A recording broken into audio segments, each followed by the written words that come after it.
No mai haere mai, ko Shannon Dowsing tōku ingoa. Welcome to Exchange Cafe. At Exchange Cafe, we come together to share conversations and resources about climate solutions. We're fortunate to have James Llewellyn in studio with us today, sharing his wealth of project and program management experience across all aspects of transport and urban planning. Kia ora, James. Kia ora, Shannon. Welcome and thank you for coming in.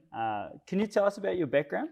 Well, firstly, thank you very much for having me. It's really great to be here. So yes, my background, I'm a transport planner and my professional career now stands at 28 years since I graduated with a master's in transport planning and management.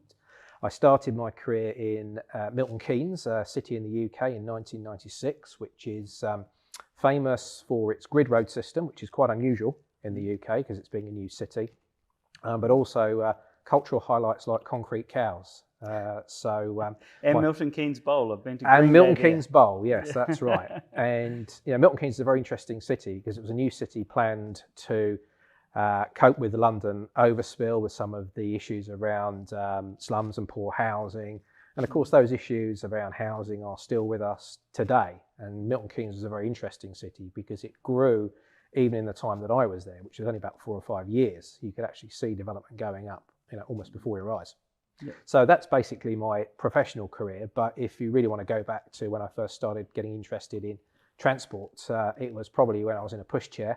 So of course, in the 1970s in West London, where I grew up, people didn't have as many cars as they do now. So my mother had to take me on public transport, buses and trains, in a pushchair, or then walking when I was old enough to do so.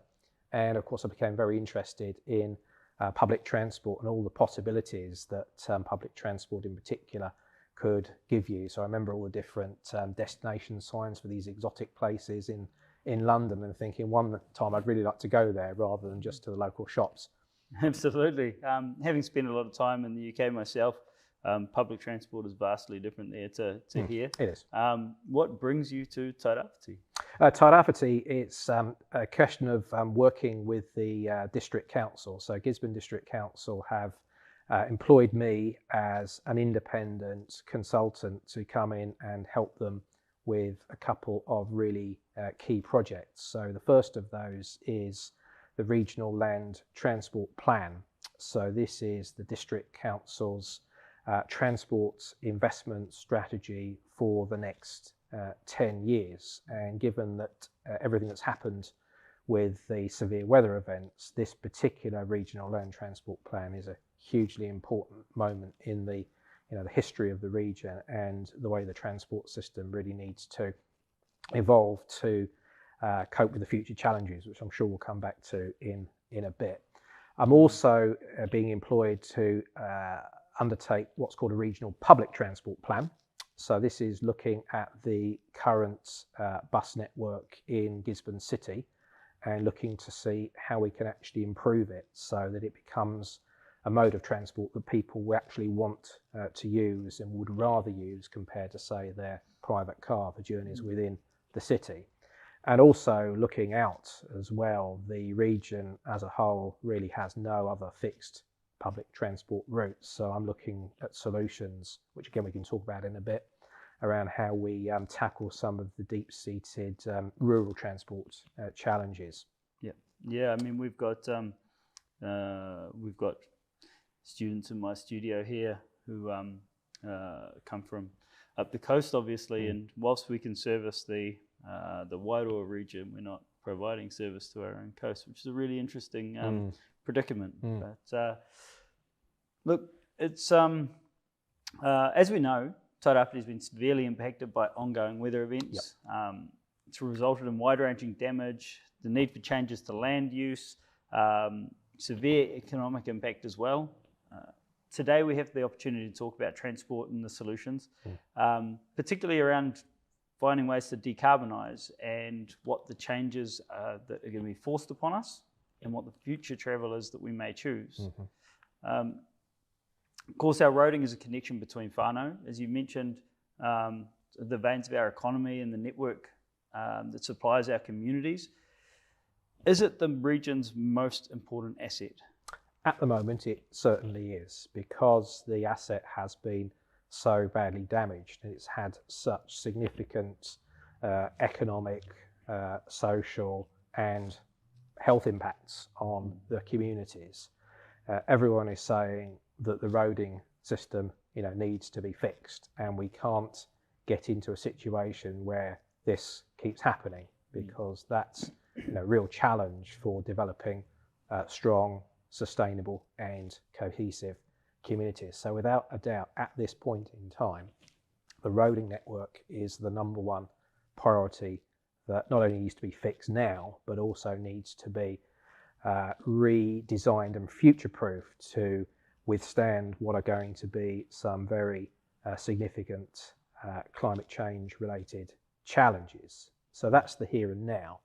But I would argue that in the future, the roading network is only one asset amongst a wider range of assets that we need to look at as a whole.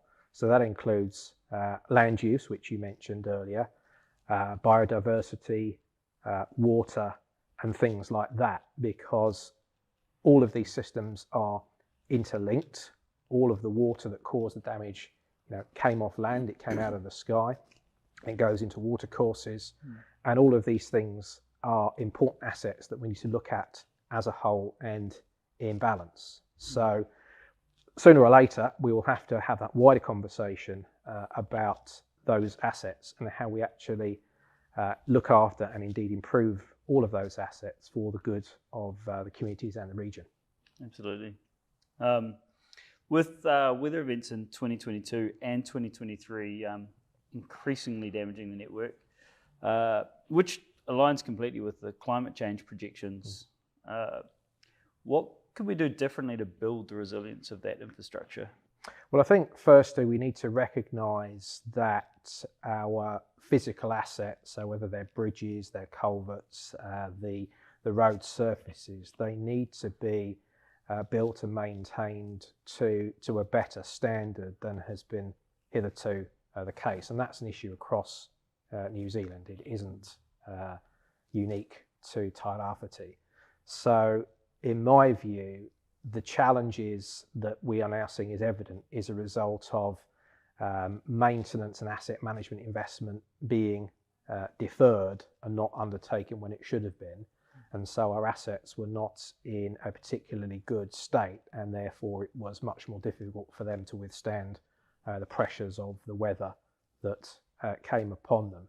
So significant investment, not only in recovery, but also in future resilience and working out how our assets are going to withstand these pressures, has to happen. And there is a risk-based approach which says, well, where are the places where we think there's going to be most challenge, and what do we do in those specific instances?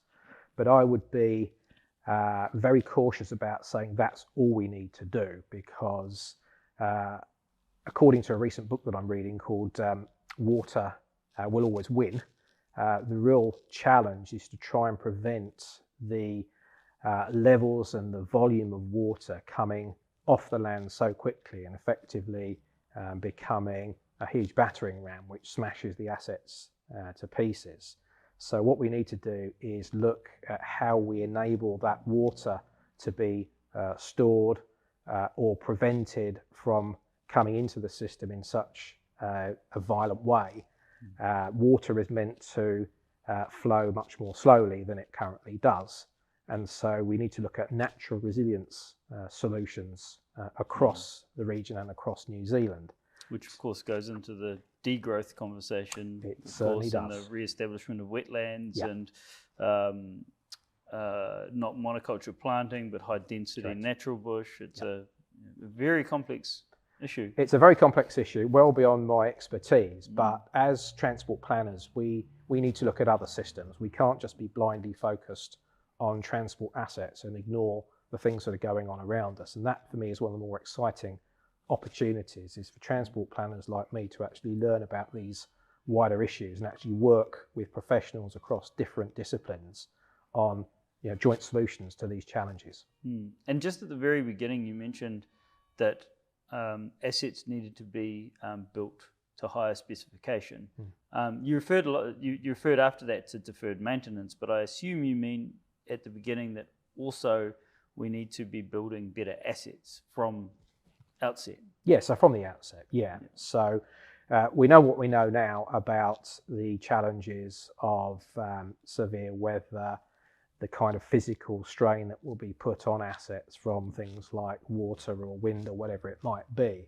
So now we've got these projections and we know the kinds of challenges we're facing. Yeah, those future assets need to withstand forces that probably weren't conceived of when they were built, goodness knows how many years ago. I mean, I guess for those who don't know, councils typically run on a grading scale, right? A 1 in 10 year event, a 1 in 25 year event, a 1 in 100 year event.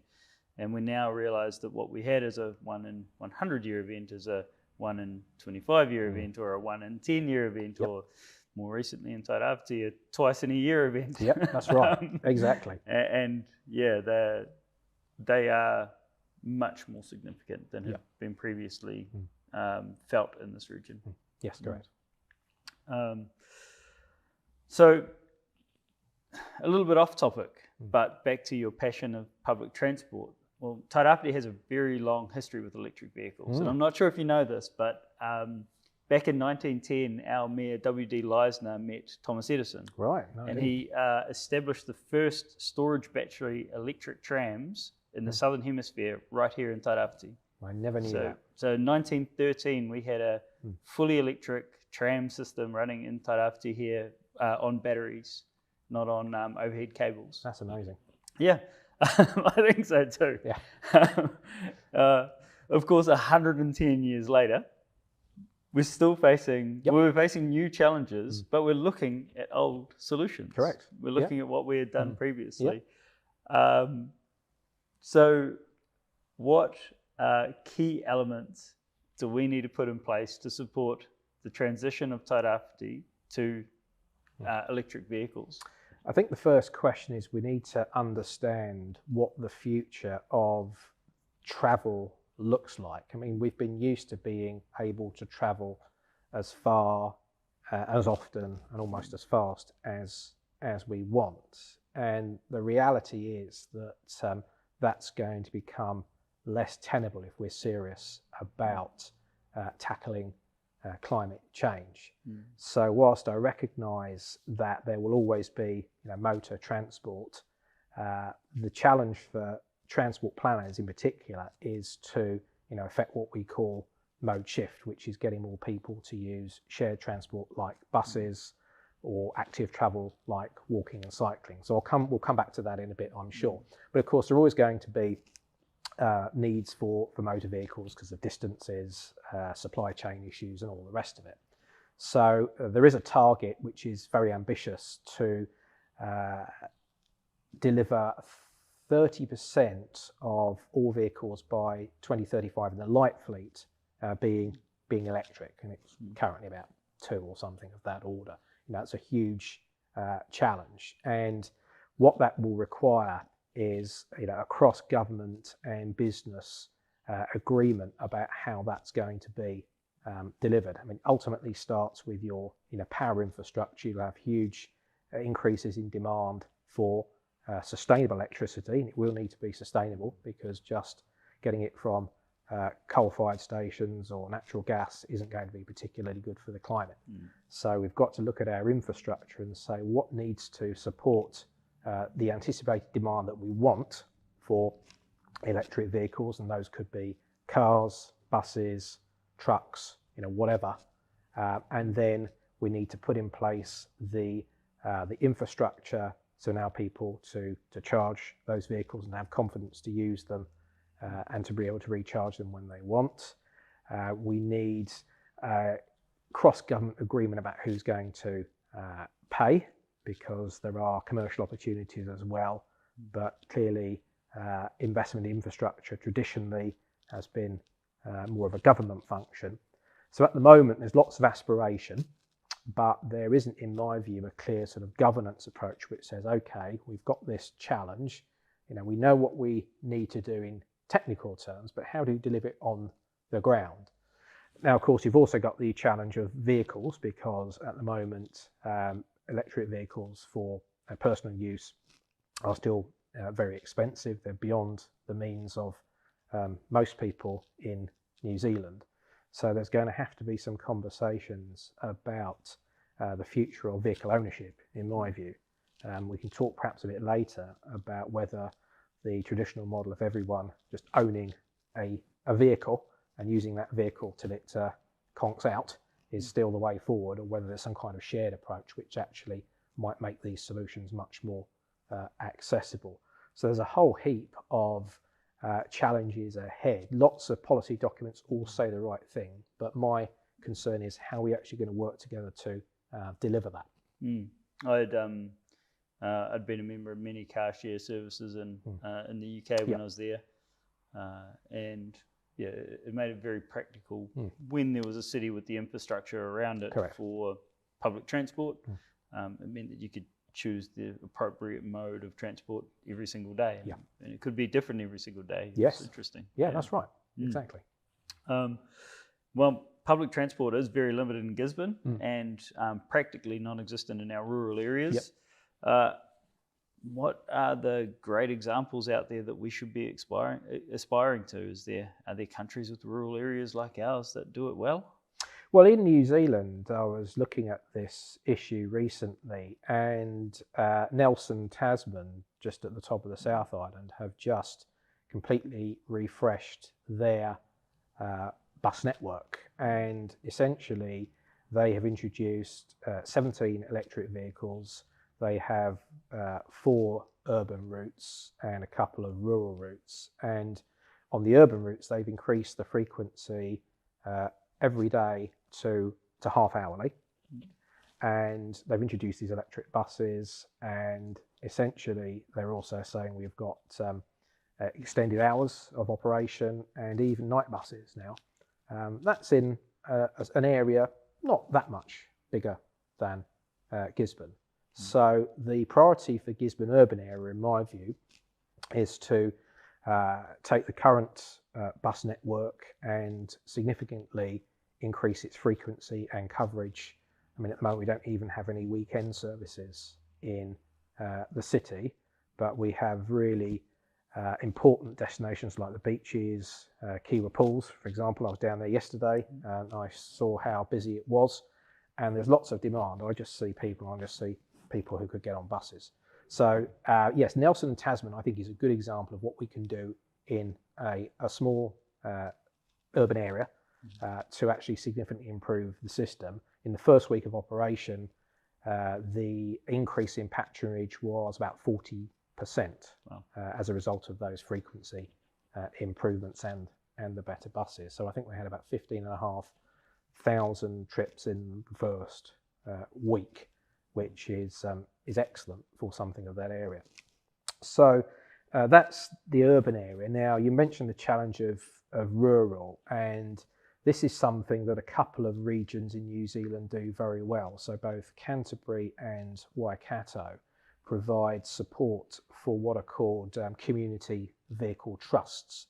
So these are operations that are run by charitable trusts in a local area, and they provide either car or van services to take people to medical appointments. That's quite often how they start.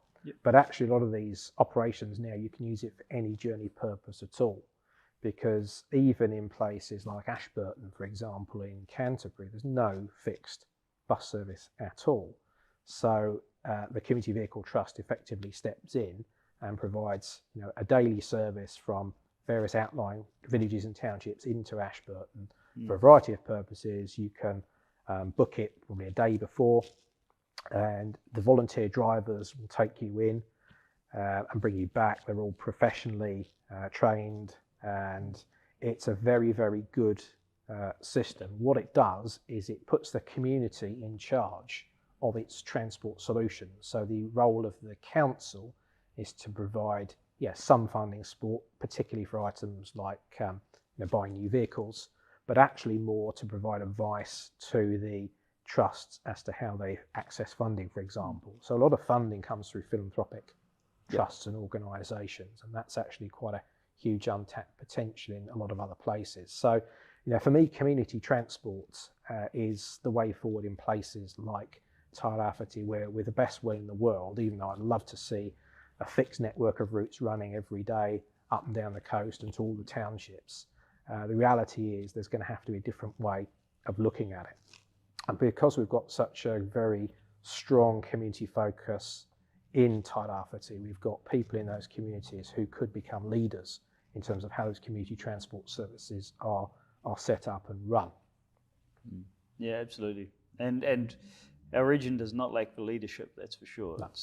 But seeing and embracing some of these opportunities are difficult. And we've and from my personal experience as well, I know that philanthropic trusts or funds and the process around funding is always more difficult and more time consuming than a lot of people have the energy to invest. Correct.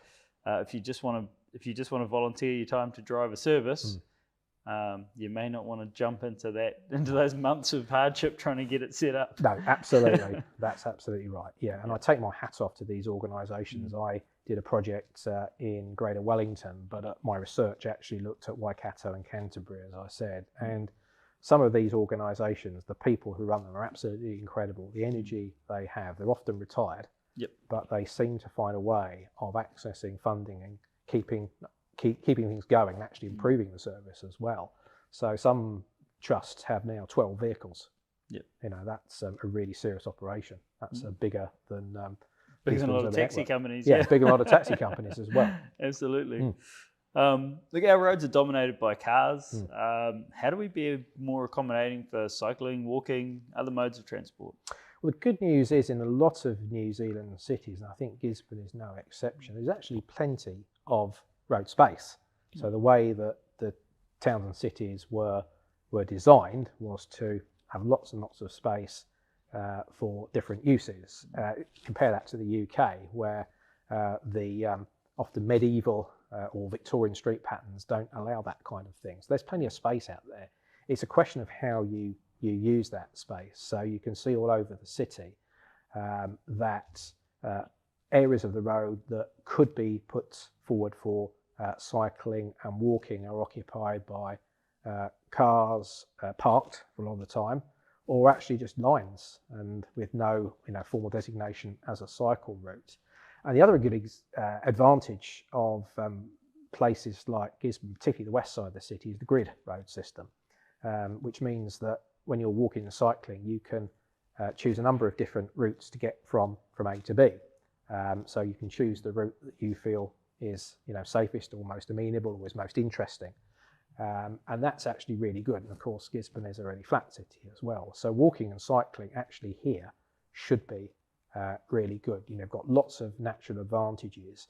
The challenge you've got at the moment is the roads are designed to accommodate and to favour moving traffic, and nowhere is clearer than the intersections between the main roads such as Gladstone Road, Childers, with a lot of the roads going in the other direction. They're really, really difficult to cross.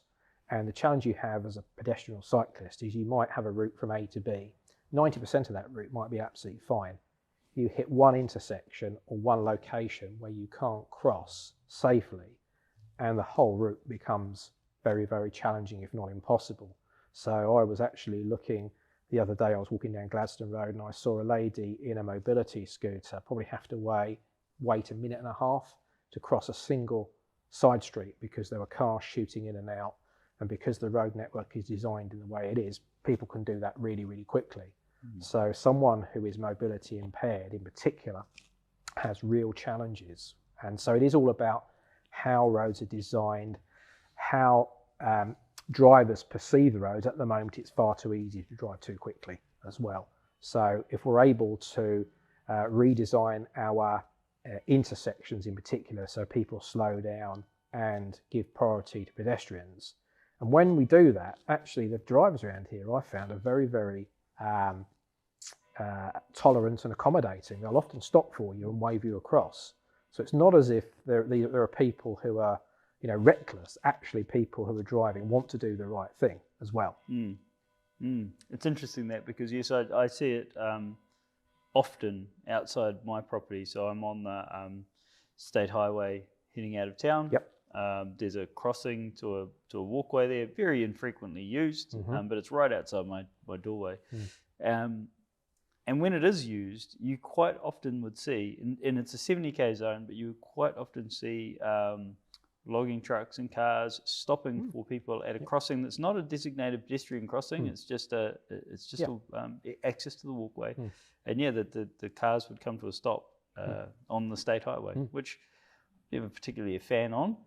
It's an unusual behaviour, but just the design in that space and having a small central landing meant that it became a significant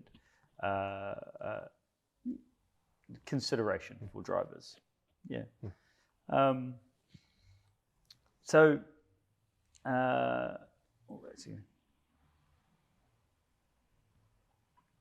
Of course. So you mentioned designating cycleways. There must be a big difference between separating a portion of roadway for cycleways versus building dedicated cycleways. Yes, there is. And that's absolutely right. And what do you think you'll see here in Tairāwhiti or advise here in Tairāwhiti? I think my advice to any council was you need to make best use of your existing transport network, which is your roading network.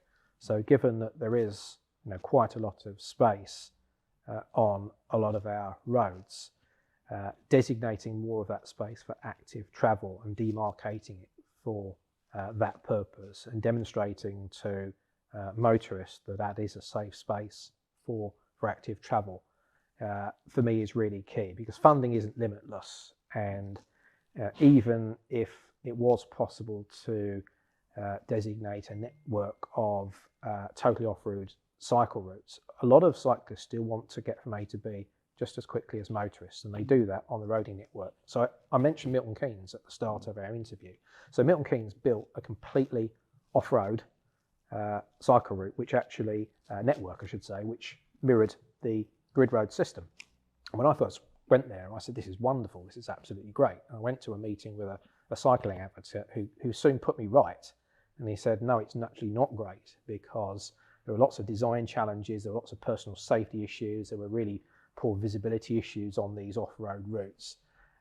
And they didn't actually go where people wanted them to go in a lot of instances. So they weren't very well used. And it took me a little while to get my head around it, but I realised that the guy, who'd been around a long time, of course, was absolutely right. And that it was really about how you adapt and design your road system as being the bedrock of your active travel network. Now, that isn't to say that off-road routes are completely a bad idea, because the challenge you do have, of course, is that cyclists in particular, and to a lesser extent pedestrians, they have different levels of capability and confidence. And of course, a lot of people, particularly when they're younger, or perhaps they haven't used a bike for a long time, may not be that confident about riding on the road, particularly through intersections. So having off-road routes which enable people to walk and cycle safely, traffic-free, is still something that is desirable, particularly as a means of getting people then more confident that they can take it to the next level and use the road network. So in any area, there's going to be a mix and match approach to routes. The important thing is that whatever route is designated is convenient, convivial, it's safe, and it provides a good customer experience, just as any motorist would want as well. Yeah. So understand the cyclist, not the yes, not the road. Yeah, that's right. Look, we have international climate obligations, a cost of living crisis, and an election, all fighting for priority and attention at the moment. Let's talk about that national and international context of roading. How important is the transport sector in New Zealand in terms of meeting its climate change obligations? We have a big part to play in reducing greenhouse gas emissions. Do we really factor on a global scale? Well, if you look at the pure numbers, New Zealand is a very, very small country, and in terms of total emissions, it's a very, very small percentage. And sometimes I hear that as an argument to say, well, what can we do about it? We're so small, you know, let's just carry on with the same behaviour that we've always done, which is driving more and more and emitting greenhouse gas emissions more and more. And that argument, unfortunately for me, you know, misses the point, which ultimately is that, you know, international greenhouse gas emissions reduction is a collective effort.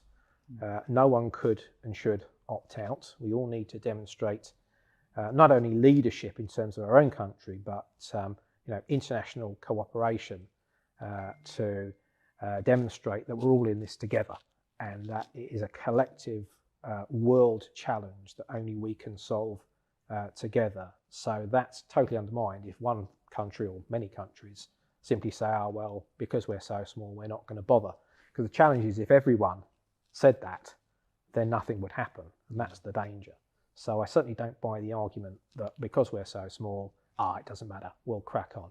So we do need to show global leadership. You know, in transport terms, we are per capita one of the highest polluters for greenhouse gases in the world. We're in the top 10. So from that perspective, we've got a huge challenge to reduce our transport emissions. In terms of carbon dioxide, which, as you know, is the main greenhouse gas, the government's emissions reduction plan concluded that transport is 39% of total CO2 emissions in New Zealand, and it's 17% of all greenhouse gas emissions, whatever gas you choose. So by any measure, you know, transport has to be a big part of the solution. And transport, contrary to some people's belief, is something you can change. You know, people can look at their transport options, and in a lot of cases can choose another way of travelling.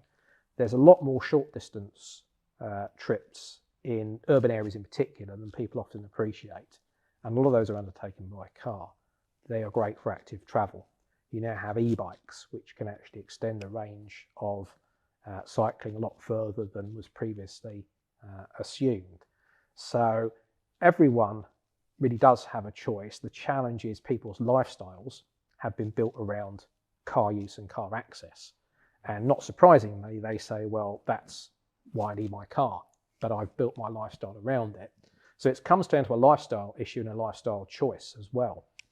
So, you know, everyone, I would suggest, needs to look at their lifestyle and say, well, how can I make my contribution and do things differently?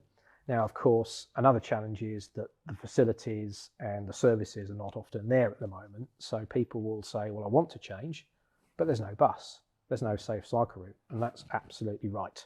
So the challenge for government is to meet the communities halfway and say, right, okay, if you do want to change your lifestyles, your travel behaviour, you do want to active travel much more, and a lot of people do, then we need to provide you with the tools to do that, not just expect you to take the chance in the current transport system. So it's a team effort at every level. Excellent, yeah. I mean, I think some of the things you said there really stood out to me, like we should continue doing what we've always done, and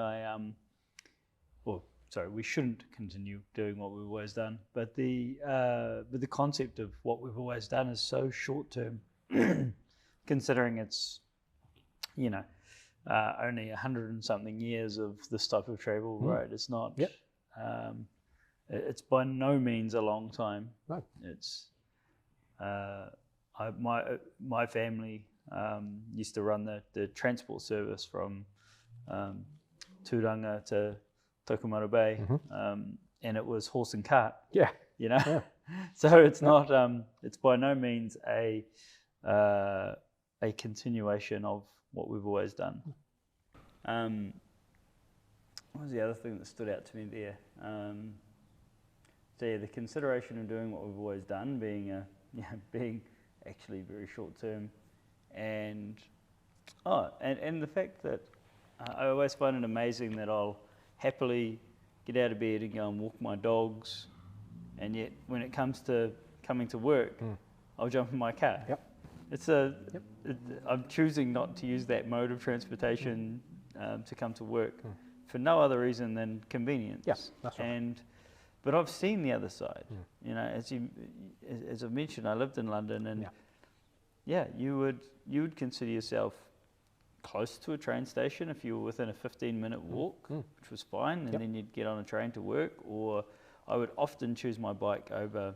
I'd never take my car. Yeah, my car was insane. That'd always sit outside the apartment, but my bike was faster than the tube. It was faster than the car. It was faster than the bus. Yep. But that's a big city anomaly, I'm guessing. Yes, it is. Yeah, it is. And London, of course, is always different from pretty much any other city that I can think of. But the principle that you outline is exactly right. It is about convenience, and there is a lot we can do, even in small cities like Gisborne, to make active travel and public transport much more convenient people, so that it becomes a viable choice. Maybe not every day to start with, but actually the evidence shows, and we referred to Nelson earlier, that when you do increase those public transport frequencies, suddenly you think, oh, I can get a bus. So if I want to go for a beer after work, I don't have to take my car. I can have a beer, get a bus home, and it's actually a great way to travel. What I've tended to find is that when people try public transport, they often find it's not as bad as they thought it was, and they actually get to become quite loyal. And so what we're trying to do, I guess, is build brand loyalty. But to do that, we've got to have a good, base product. And really, one of my work streams with the council is to get that base product up to where we'd like it to be. Yeah. I mean, you must see interesting and exciting opportunities in the transport space. What's really getting you excited at the moment? I think the biggest opportunity is not actually transport at all. It's urban planning, because in common with other places, we need to look at how we've planned our towns and cities and do things differently for a range of reasons. Housing shortages and costs, for one thing. So what's really great about Gisborne City in particular is the council has what's called a future development strategy, which is essentially looking at opportunities to undertake a lot more housing developments in the main part of the city and along what would be strong public transport and active travel routes. So if you go to somewhere like Christchurch, now unfortunately the earthquake happened and it was a tragic event, but out of that tragedy has come what I think is an absolutely amazing urban renewal effort by the councils and developers down there. So the city centre and its surrounds are being redeveloped with apartments, townhouses, all very close to public transport, walking and cycling. Lots of cafes, offices interspersed. It's a hugely vibrant scene. People absolutely love walking around. They love their local area. And for me, that's the really exciting challenge, is to say, how do we create better and more diverse and vibrant and safe urban areas, and what role does transport play in that, particularly for young people? Because young people, certainly in the UK, are now moving away from a situation where you got to age 17 and the first thing you wanted to do was learn to drive. Actually, young people want a different experience. They want high density urban living. They want to be able to walk and cycle or get a bus to wherever they want to go. And for me, if we can create those kinds of communities, albeit on a smaller scale, in places like Gisborne, that's a hugely exciting opportunity, and the transport plays a role in that. So for me, that's certainly one. Another standard answer I often hear is around technology. And technology is a great thing to have, and I've seen the change in transport technology firsthand. So when I started in 1996, my first job was to count vehicles, or pedestrians or cyclists, usually sitting on the side of a roundabout with a clipboard. Now all the cool things you can do with video technology and sensors to count and actually assess how people move around a space. It's absolutely incredible. And how we move around spaces is a key part of both transport and urban planning. So I'm really excited by the opportunities for technology to work out how we can better use spaces, how different types of people interact with the spaces, how they interact with each other, how they feel about the places they're in. There's so much that could be done at that level, because fundamentally it's all about how do we understand the psychology of our transport users and our communities, and how do we kind of use, you know, technology to help them, you know, make better choices. For me, that's really, really, really cool idea. Well, it seems like very much a form follows function mindset. Make sure that you make sure that you build for the beautiful concept that you want. Yeah, that's right. Yeah, exactly so. You know, we all go to cities, I mean, whether it's Christchurch or even whether it's in Europe, and we walk around a vibrant pedestrian space, and we think, this is absolutely awesome. And then we come back to our car-dominated spaces in our local town and, you know, pine for what we just had when we were on holiday or on business or whenever it was.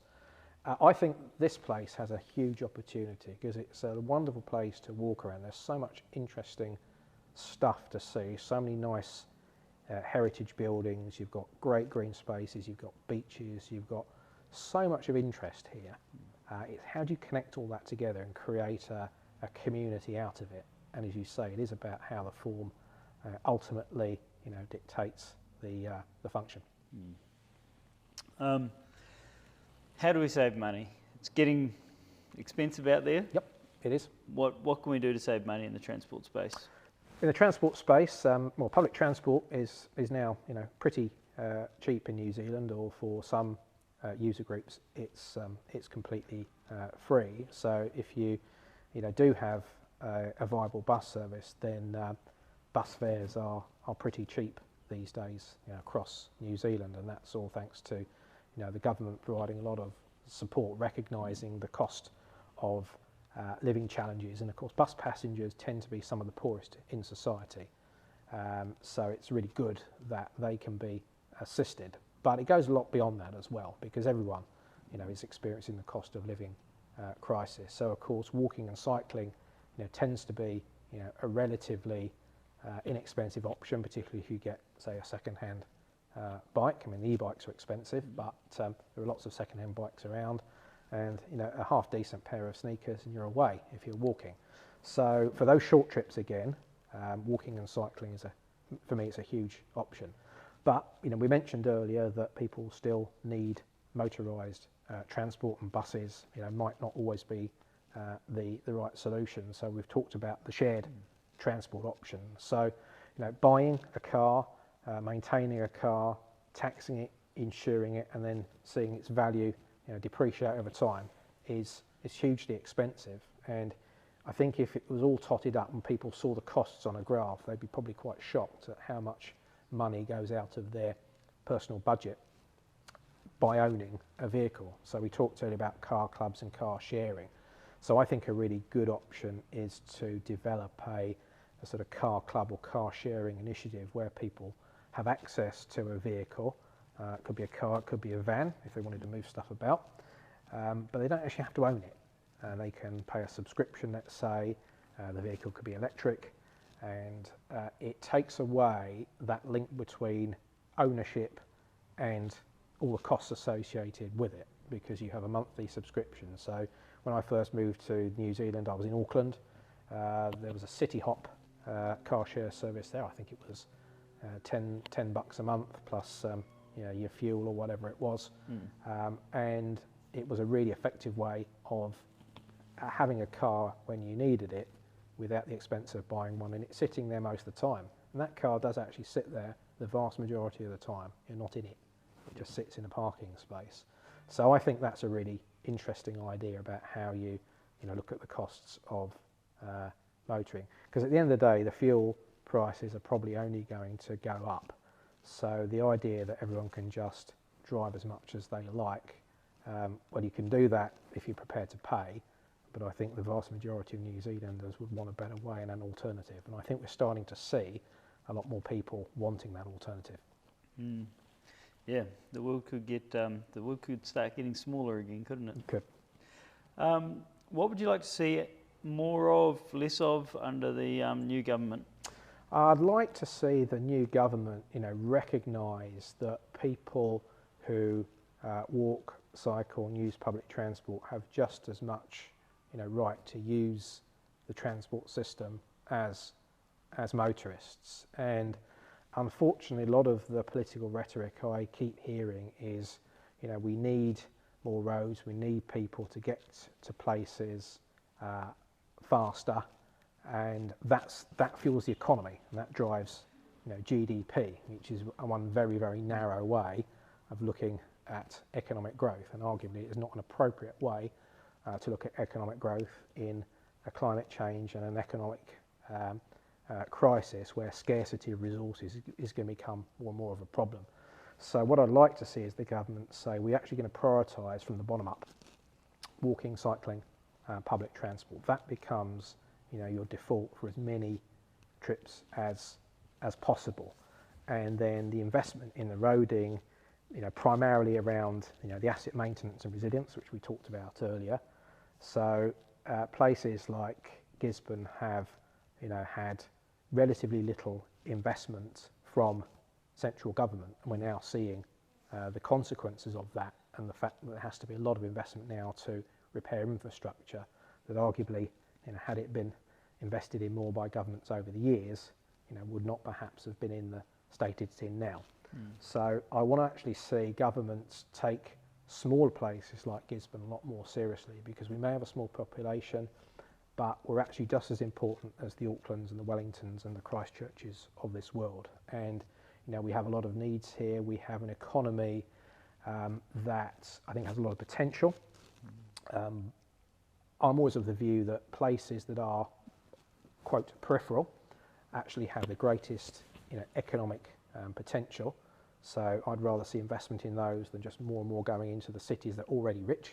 So I'd like to see a return to the focus on regional development, but it has to be regional development that is owned and almost operated by communities, so a really bottom-up focus. So not just government saying we're going to impose this or that solution because that's what we think you need. So I'd like to see a lot more devolution of power, funding and responsibility to not only councils but also the communities and voluntary organisations and stakeholders that all work together in a place like Gisborne. So very much a sort of bottom-up type of approach. Where government can add value is at the high-end strategic level. So one of the things I'm really keen on is much better inter-regional public transport. In the UK, as you know, you can get a train pretty much anywhere. Absolutely. You certainly can't in New Zealand, and even the intercity coach service is not as comprehensive and as good value for money as it could be. Therefore, people either drive or take a plane. Yep. And so where I would see government at a national level having a real role is defining what inter-regional and cross-country transport looks like, and having a long-term plan for that, but very much leaving the local councils and communities to take ownership of their issues and have the funding and the power to deal with those, because we know the solutions better than anyone sitting in Wellington. Yeah, look, I mean, we've had successive governments who have not been supportive of re-establishing our local rail link out of region, which I would hate to see the state of post-cyclones. I haven't seen it come through the news cycle lately, so I haven't seen any photos of where it's at, but it has had some significant slips between mothballing and now. Interestingly, you mentioned lack of investment, but we saw some investment in deferred maintenance in this region from the Provincial Growth Fund when it was available. Back to rail, we saw less investment in this region as a surge region than Kiwi Rail received for deferred maintenance. So they So yes, whilst our network was off the list, that was a priority at that stage. But again, it's as you say, it was very much repair what is broken, not provide for the future. And that's the same now post cyclone. We've received significant investment in to rebuild, but there is no economic diversification or investment in the future yet to come, which is going to be essential with the likelihood of forestry being in decline here for some time, I would imagine. And even forestry itself, you could say, was a transport investment. If you look at the logic behind the planting of Pinus radiata in Tairāwhiti, a large contributor to the determination to make and for central government to fund that was to protect infrastructure like bridges, because their estimates were that the silt volumes and in rivers, had we allowed the erosion to continue, would have meant we were having to raise bridges every 25 years. Of course, the bridges were raised by logs at the end. Unfortunately, yes. On the 25-year cycle. So we chose a solution that didn't solve the problem. But that, again, if you're using that logic of protecting the bridges, then it was a transport investment that led to pine being planted. Not an environmental, not not necessarily even an economic, but yes, it does all tie back to a very large set of interconnected challenges. That's right.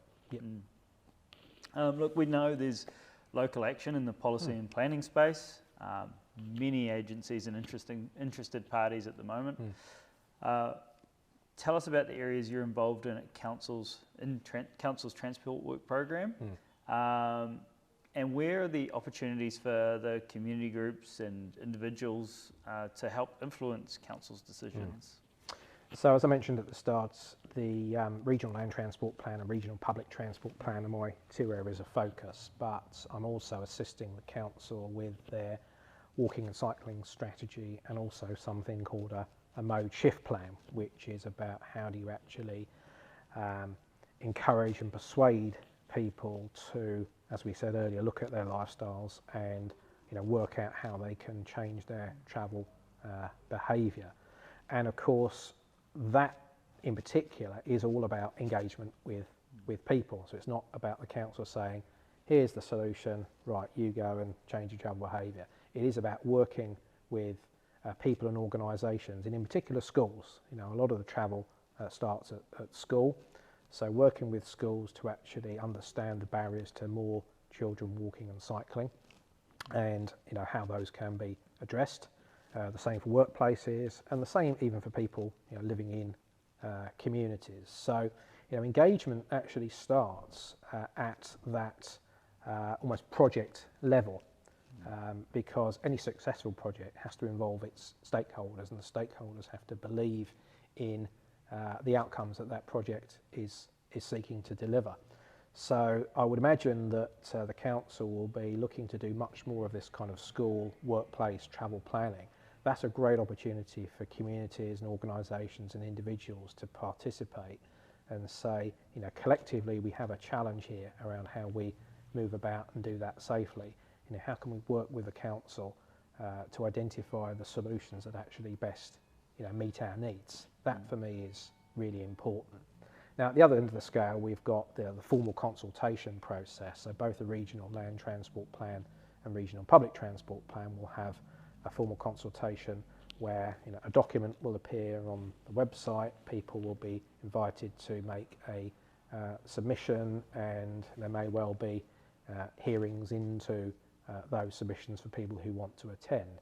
All that's absolutely fine, but it does tend to favour the stakeholders who are sort of confident and able to engage in that kind of process, and that isn't for everyone. And the danger is you hear from the people in that kind of process who have the loudest voices, who will have the biggest issues, but not from people who actually would like change, but perhaps aren't quite able to understand how to articulate that or to engage in the process. So I think a big focus, once we've got those two documents adopted, is how do we actually work with communities on, for example, the community transport side of things. So if we say, for example, that we are going to help communities set up their own community transport organisations, how do we actually go about doing that? How do we identify the communities with the biggest need? They may not be the ones that always have the people who are willing to step up.